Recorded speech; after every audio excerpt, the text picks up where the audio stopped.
morning sun, usually a welcome companion in Juniper Hollow, felt more like an interrogation lamp as it slanted across the dusty, well-worn counter of Bellwether's general store. At 58, Corrine Bellwether had seen enough sunrises in this town to know what each one promised. Today, it promised a headache, wrapped in the familiar, sickly sweet scent of Mrs. Harrington's cheap rose perfume, clinging to the young woman standing hesitantly before me. Her name was Sarah, a sweet, hard-working girl, always polite, always with a kind word. She and her boyfriend, Mark, had moved into the duplex next door to the Harringtons a little over a year ago. Good kids, saving up for their own place, both working 2 jobs, one at the school where Sarah taught, and another at the diner on weekends. They were exactly the kind of quiet, unassuming folk Juniper Hollow needed, and the kind the Harringtons seemed to instinctively despise. "Corrine," Sarah began, her voice tight, eyes wide with a mixture of confusion and burgeoning panic. "You won't believe what the Harringtons are saying now."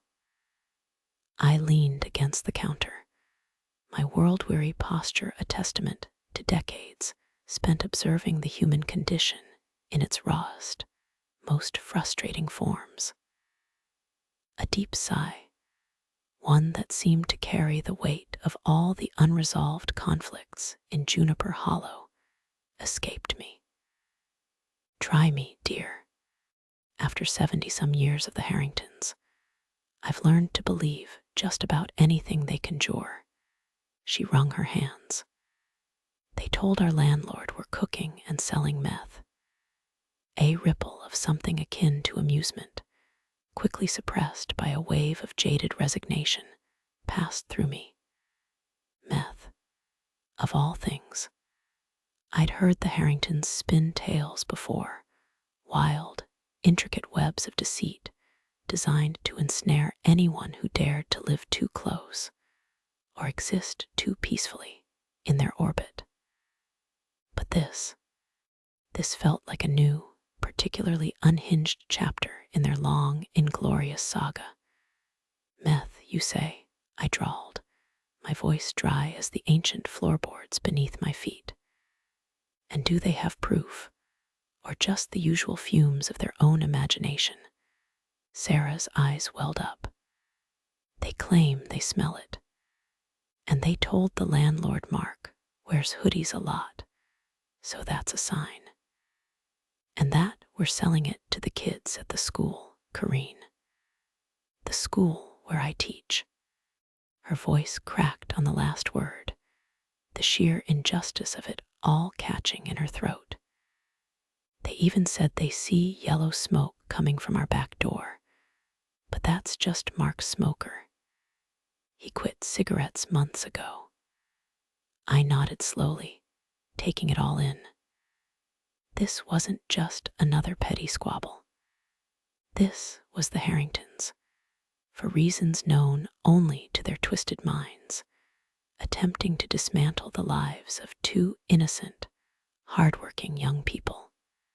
My blood, usually as placid as the creek that snaked through Juniper Hollow, began to simmer.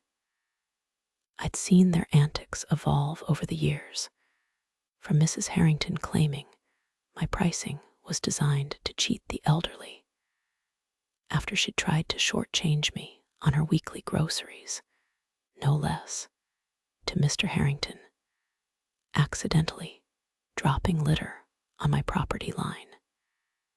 They'd even tried to sabotage my general store's annual charity bake sale, spreading rumors about expired ingredients. They were a festering wound on the community, and I, for one, was thoroughly, completely tired of it. "Sarah," I said, leaning forward, my voice dropping to a low, conspiratorial murmur, "you and Mark need to document everything. Every accusation, every strange look, every time they harass you. Keep a journal. Take pictures. This isn't a game to them, and it can't be a game to you. She nodded, wiping a tear from her cheek. Mark already called a lawyer. They told us about a cease and desist, and suing for slander, and a restraining order. Good, I affirmed, a flicker of satisfaction, grim but present, stirring within me. Don't back down. The Harringtons are bullies. They thrive on fear and inaction. But if you stand your ground, if you're prepared, they'll eventually trip over their own lies. I'd lived in Juniper Hollow my entire life. I knew the social fabric, the whispered histories, the hidden currents of this town better than anyone. And I knew the Harringtons. They were an infestation, a decades-long blight that everyone tolerated with gritted teeth and weary sighs, hoping they'd just go away. But they never did. They simply escalated, like a disease that mutated with each passing year, becoming more virulent, more audacious. This time, however, they had chosen the wrong targets. Sarah and Mark were good kids, and watching them suffer, watching their dreams erode under the relentless assault of these malicious old people, grated against my very soul. This, I realized, was the chance I'd been waiting for, the opportunity to finally bring their reign of nuisance to an end, to restore some semblance of peace to Juniper Hollow. The bell above the door chimed as the landlord, Mr. Henderson, a man whose patience was as thin as his receding hairline, stepped in later that day. He spotted me and let out a tired sigh. "Corrine, you hear about the Harringtons now." I simply raised an eyebrow. Meth, wasn't it? Next, they'll be claiming Sarah's running a moonshine operation out of her laundry room, Mr. Henderson chuckled weakly, shaking his head. Close. They're threatening to sue me for attempted murder now. He pulled up a stool at the counter, a clear sign he was settling in for a long, exasperated chat. Apparently, in the Renters Act, if a landlord is informed of illegal drug use, they have 48 hours to evict. And since I didn't evict Sarah and Mark without proof, they claim I'm complicit in, well, whatever it is they imagine is happening over there. My astute mind immediately started piecing things together. So they're trying to use a twisted interpretation of the law to get Sarah and Mark out, presumably so their son, Pastor Pete, can move into that side of the duplex. Is that the gist of it, Mr.? Henderson stared, momentarily dumbfounded. How? How did you know about Pastor Pete? I gave him a knowing smile, the kind that came from half a century of observing the intricate dance of human deceit. Pastor Pete isn't a pastor, Mr. Henderson. He's been Pastor Pete since he was a teenager, a nickname he adopted after a particularly aggressive attempt to sell religious tracts door to door in a scam to raise money for a non-existent church youth group.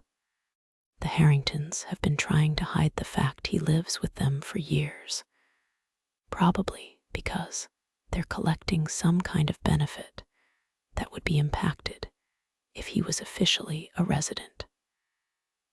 They've tried to pull similar stunts before, claiming he was just visiting when he was clearly living there, trying to manipulate the system. He was always lurking around, a shadow, just like his parents. This Pastor Pete smelled meth story is just another layer of their deception, a thinly veiled attempt to justify his presence and give their fantastical claims some false credibility. He blinked, then rubbed his temples. Good Lord, Corrine, you're always 2 steps ahead. They tried to tell me he was their pastor who came for supper. And they said Sarah and Mark were selling to kids at the school. Said Mark's hoodies were proof. It's all just insane. It's not insane, Mr. Henderson, I corrected him softly. It's strategic, malicious, but strategic. They create a convoluted narrative, hoping to overwhelm you with sheer absurdity, make you doubt yourself, or just give up. It's their pattern. They've tried to do the same to me, to the town council, to anyone who stood in their way. They claim they had a doctor's visit with a tox screen showing meth in their system from Sarah and Mark, then refused to show it. They claimed they filed a police report, then refused to give you the report number, and the police confirm no report exists. They claim they needed hazmat suits to enter the house, but Sarah saw them going in and out all weekend without them. Every lie, when you pull at the thread, unravels. They rely on people being too busy, too polite, or too bewildered to challenge them. But you're challenging them now. And so are Sarah and Mark. Sarah told me they're delivering a cease and desist today, Mr. Henderson said, looking a little more hopeful. A good first step, I agreed. But don't expect it to be the end. They won't respect a piece of paper. They only respect consequences and a badge. I recalled the quiet advice I'd given Sarah earlier. If they persist, if they escalate after this cease and desist, Sarah, you tell Mark to call the non-emergency line for the local sheriff's department. Ask them to come do a search of your house. Get it on record that it's all clear. Then have them go to the Harringtons and inform them directly. Someone with a badge, a legitimate authority, might be the only voice they actually listen to. That's a trick I picked up years ago, dealing with their nonsense at the store. They respect power, not truth. This was the quiet, strategic support I could provide, leveraging my knowledge of their patterns and the town's social fabric. Mr. Henderson left, a little more armed, a little less defeated. But I knew this was far from over. The Harringtons didn't give up easily. I watched the clock, waiting for the news that the cease and desist had been delivered. I thought about the sheer nerve, the audacity, to conjure such vile, baseless accusations against 2 young people simply trying to build a life. My world weariness was slowly transforming into something sharper, something more active. This wasn't just about the Harringtons anymore. It was about the very fabric of Juniper Hollow, about whether decency and peace could triumph over relentless malice. This was an opportunity, a long-awaited one, to finally put an end to their destructive games. And I intended to seize it the very next day. Sarah walked into my store, her shoulders slumped, a deep crease of exhaustion etched between her eyebrows. It didn't work, Corrine, she said, her voice barely a whisper. The cease and desist. It just made them angrier. I nodded, not surprised. I figured as much. They see it as a declaration of war, not a warning. They left a note on our door. Mark, who had followed her in, chimed in, his face pale. Said the cease and desist was an act of aggression, and that they were escalating their legal actions. And then this morning, we woke up to dog barking right outside our bedroom window for hours. My astute, mind immediately understood. This wasn't just simple retaliation, this was calculated harassment, designed to chip away at Sarah and Mark's sanity, to make their home unbearable. "Did they get a dog recently?" I asked. My gaze sharpened. Mark shook his head. "No, they don't own a dog. We think they're bringing someone else's dog over, specifically to bark." "Resourceful, if nothing else," I muttered, my pragmatic side acknowledging the twisted cleverness of the Harringtons. This was a classic tactic. Create a nuisance that's difficult to directly prove and attribute, blurring the lines of responsibility. "Did you call the non-emergency line about the drug claims, as we discussed?" Sarah sighed. "Yes, yesterday afternoon.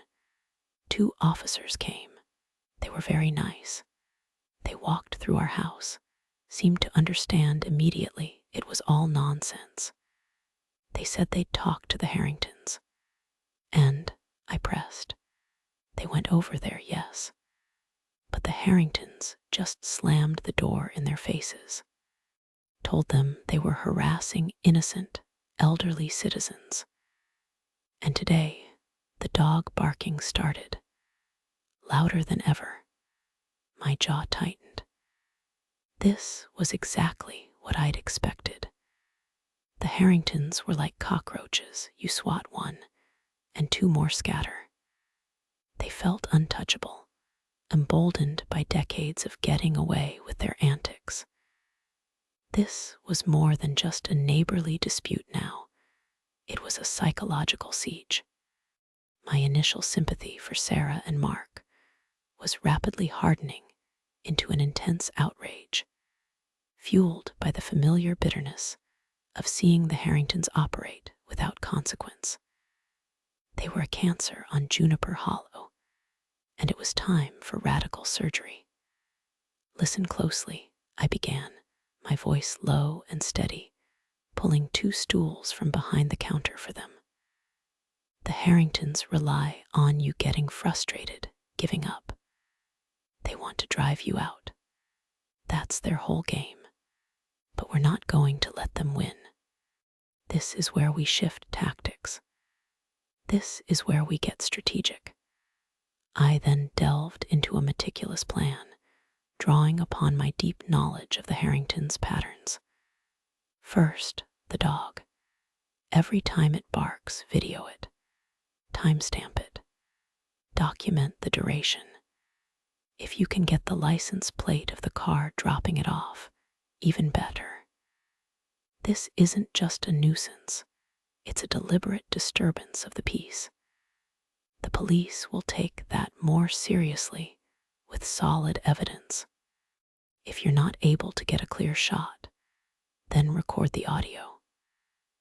Let the silence be broken by their spite.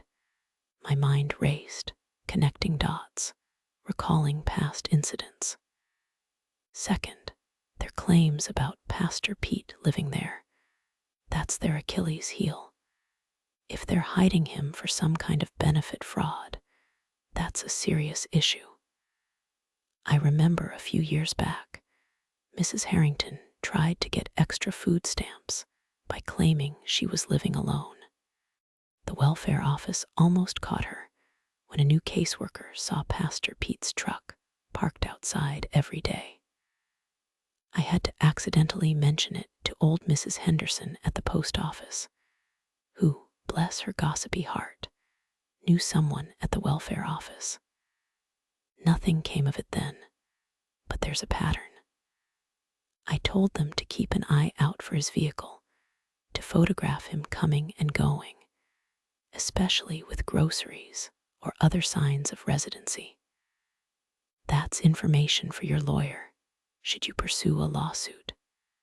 It shows a pattern of deception, of their willingness to lie to authorities. I continued, my voice gaining a quiet intensity. Third, the slander. This is the hardest part. Juniper Hollow is small. Everyone knows everyone, and everyone knows the Harringtons are a bit off. Most people find their stories funny or just crazy, as you've said. But persistent, malicious slander, especially involving the school where you work, Sarah, can have real consequences. It chips away at trust, at your professional standing. You need to gather statements from people who have heard their false claims, people who can attest to your character, and people who can confirm the Harringtons' history of making up stories. Mr. Henderson is a good start. I'm happy to give a statement. Think about your colleagues at the school, your regular customers at the diner. I paused, letting the weight of my words sink in. Subscribe to Neighbours From Hell channel for new Neighbours From Hell stories daily.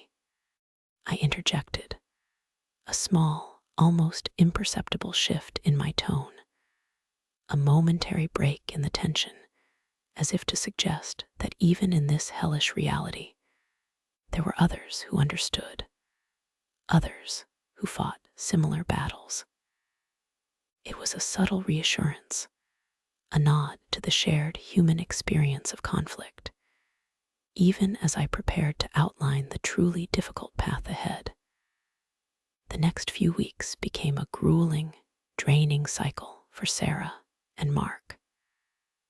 The dog barking escalated. It wasn't just the dog now. It was loud music blaring at odd hours, the Harringtons deliberately leaving their trash cans overflowing near Sarah and Mark's property line. And once, a dead squirrel left mysteriously on their porch. The constant, insidious harassment was clearly taking its toll. Sarah's eyes, once bright with youthful enthusiasm, now held a haunted, almost defeated look. Mark, usually so easygoing, was perpetually tense, his jaw clenched. Their dream of saving for a house was fading under the crushing weight of their daily nightmare. They were exhausted, mentally and physically. One evening, Sarah walked into the store not to buy anything, but simply to sit on one of the stools, her face buried in her hands.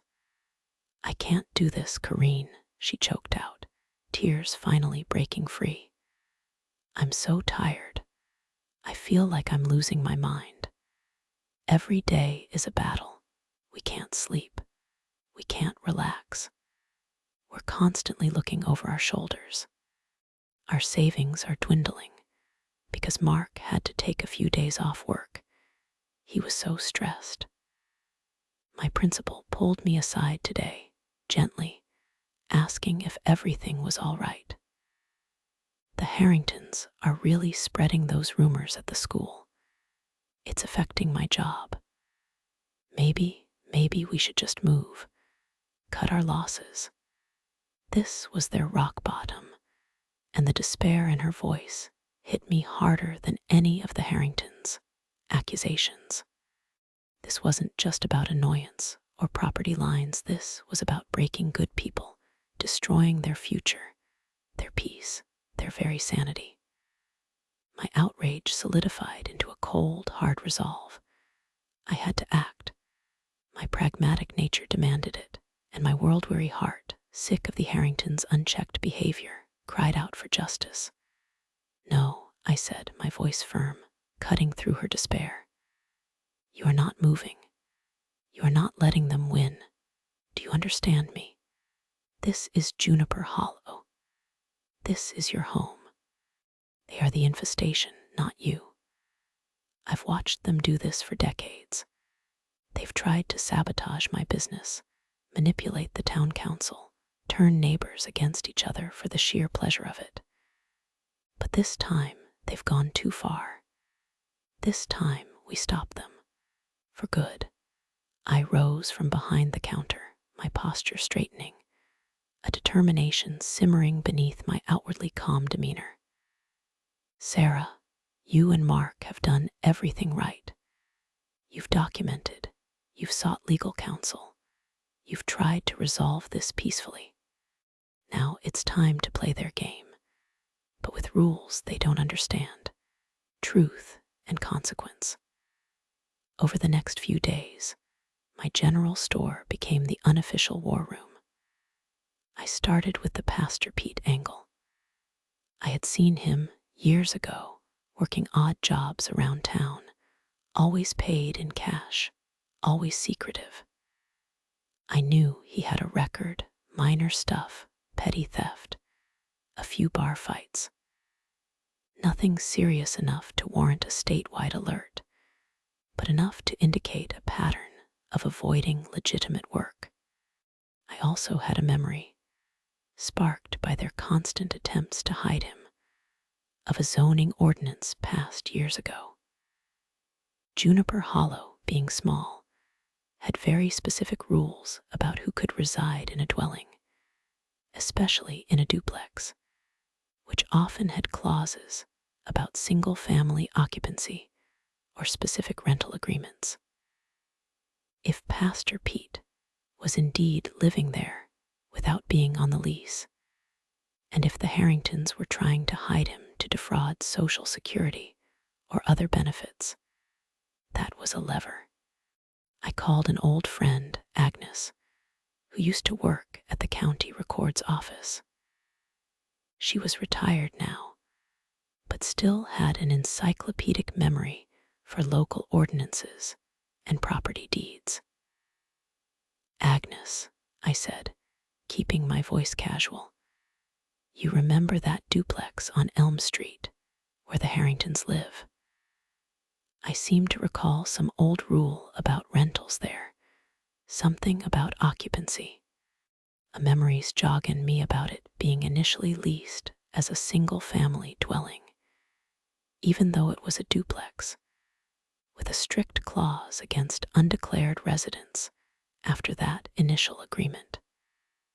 Agnes, bless her heart, loved a good puzzle. Within an hour, she called me back. Corrine, you're a genius. That particular property, when it was converted to a duplex back in the 70s, had a unique clause in its original zoning variance. To prevent overcrowding in this particular historic district, any undeclared resident living for more than 30 days was grounds for a lease violation and potential eviction for all tenants, if the landlord could prove it. It was aimed at preventing landlords from packing too many people into a small space. And the landlord, if found complicit in hiding such a resident for the purpose of defrauding state or federal aid, could face a hefty fine. A slow, satisfied smile spread across my face. This was it. This was the opening. This wasn't about meth. It was about their old, familiar pattern of deception, of trying to skirt the rules, which now, thanks to their own escalating lies, had inadvertently placed them in jeopardy. I immediately called Mr. Henderson. Mr. Henderson, I said, my voice crisp with purpose, I think I have the key to your problem, and Sarah and Mark's. It involves Pastor Pete, the county records office, and a very old zoning variance. He was at my store within 20 minutes, looking a mixture of exasperated and intrigued. I laid it all out for him. The history of Pastor Pete, the Harringtons, attempts to hide him, and the specific zoning clause. If Pastor Pete has been living there undeclared for years, and they're attempting to claim he's merely visiting, while simultaneously using him to perpetuate these lies against Sarah and Mark, you have a solid case for a lease violation that could lead to their eviction. This isn't about their false drug claims anymore. It's about their own demonstrable pattern of deceit, affecting the property and potentially defrauding government agencies. Mr. Henderson listened intently, his expression shifting from skepticism to dawning realization, then to a steely resolve. Corrine, this is brilliant. You're brilliant. All this time I've been chasing their lies. You've given me the truth. My pragmatism kicked in. It's not enough to know it, Mr. Henderson. You need to prove it. Gather evidence of Pastor Pete's continuous residency. Photographs of him coming and going, his vehicle consistently parked there, mail in his name delivered to that address. Combine it with the Harringtons' documented lies to you about his presence, and their attempts to blame Sarah and Mark. That's your leverage. He left, reinvigorated, a man with a new weapon in his arsenal. My satisfaction, however, was fleeting. I knew the Harringtons wouldn't just roll over. They would fight, as always, with more lies, more bizarre accusations. But now we had a foundation of truth. Meanwhile, the Harringtons continued their harassment. The dog barking was incessant. One day, a package delivered to Sarah, and Mark's door was found opened and rummaged through. Nothing stolen, just a clear message of invasion.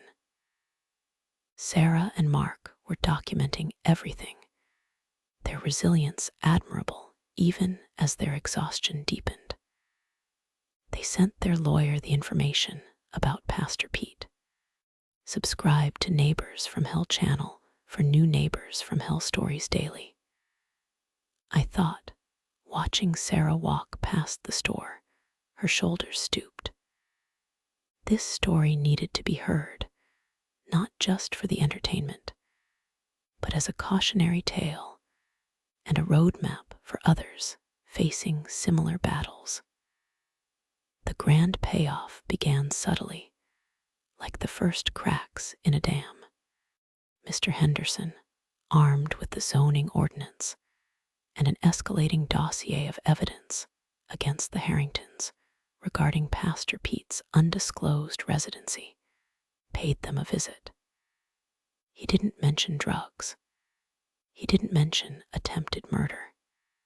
He simply laid out the facts about the lease violation, the zoning ordinance, and the potential legal repercussions for both them and him if Pastor Pete was found to be living there undeclared, especially if it was tied to benefit fraud. He also presented them with the photographic evidence Sarah and Mark had diligently collected of Pastor Pete's vehicle and his constant presence. The Harringtons, for the first time, were faced with a tangible, verifiable truth they couldn't simply lie their way out of. They blustered, they threatened, they called Mr. Henderson a blackmailer, but he held firm. He wasn't threatening to evict them for imaginary drug activity. He was threatening to expose them for a very real, documented breach of their lease and potential fraud.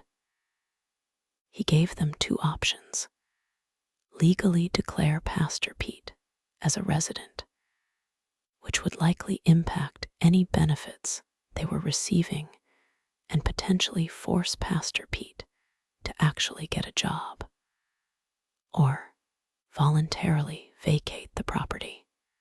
He also informed them that if the harassment of Sarah and Mark continued, he would fully support their slander lawsuit and restraining order, presenting his own extensive notes on the Harringtons' false accusations. The Harringtons retreated, their usual bluster deflated by the cold, hard facts.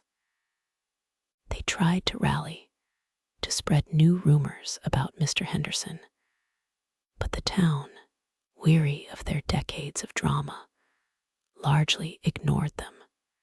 They had heard Corrine Bellwether's quiet recounting of the Harringtons' history, her subtle nudges to other long-term residents about their patterns of deceit.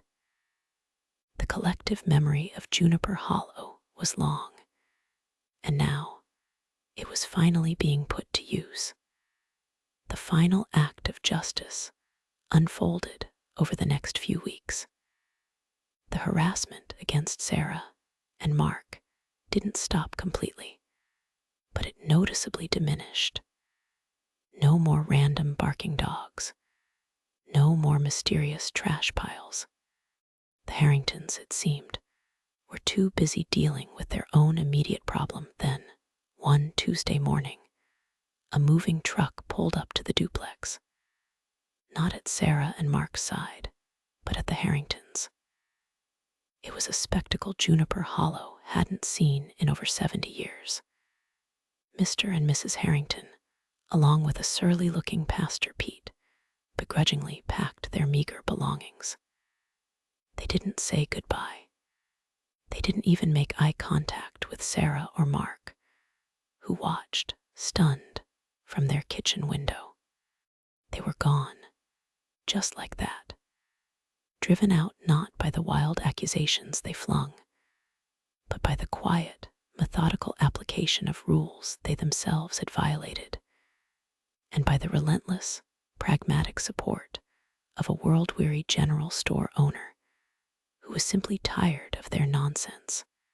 Sarah and Mark came to my store later that day, their faces radiating a mixture of disbelief and immense relief. "They're gone, Corrine," Sarah said, a genuine smile breaking through her exhaustion. "They're actually gone. We saw the truck pull away. Thank you. We don't know how you did it." I just smiled, a rare, genuine smile that crinkled the corners of my eyes. "It wasn't just me, dear. It was you, diligently documenting. It was Mr. Henderson, finally putting his foot down. And it was Juniper Hollow, finally saying, enough is enough." The Harringtons thrived in the shadows, on confusion and the good nature of decent people. All we did was shine a light on their patterns. The general store felt lighter that day, as if a great weight had been lifted from the town. The quiet hum of daily life returned, untainted by the constant drone of fabricated drama. Sarah and Mark started talking about their house-saving plans again, their dreams rekindled. A few months later, the duplex went up for sale.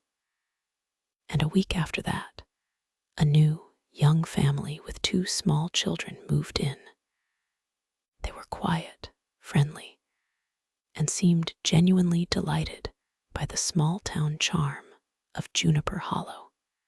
The parents even came into my store, buying ice cream for their kids, and we chatted about the local school. Peace had returned to Elm Street. As for the Harringtons, a rumor filtered back through Agnes, my county records friend, who had heard it from a cousin in the next county over. It turned out they had moved into a new town, and within weeks had started accusing their new neighbors of something equally outlandish. Perhaps this time, it was cultivating exotic, illegal plants in their backyard. Some things, I suppose, never truly change. But in Juniper Hollow, the reign of nuisance was over, finally. And I, Corrine Bellwether, felt a deep, abiding satisfaction, knowing I had played my part in restoring the peace. And if you're looking for more tales of justice served, or just plain wild, neighborly disputes, remember this. Subscribe to Neighbours From Hell channel for new Neighbours From Hell stories daily.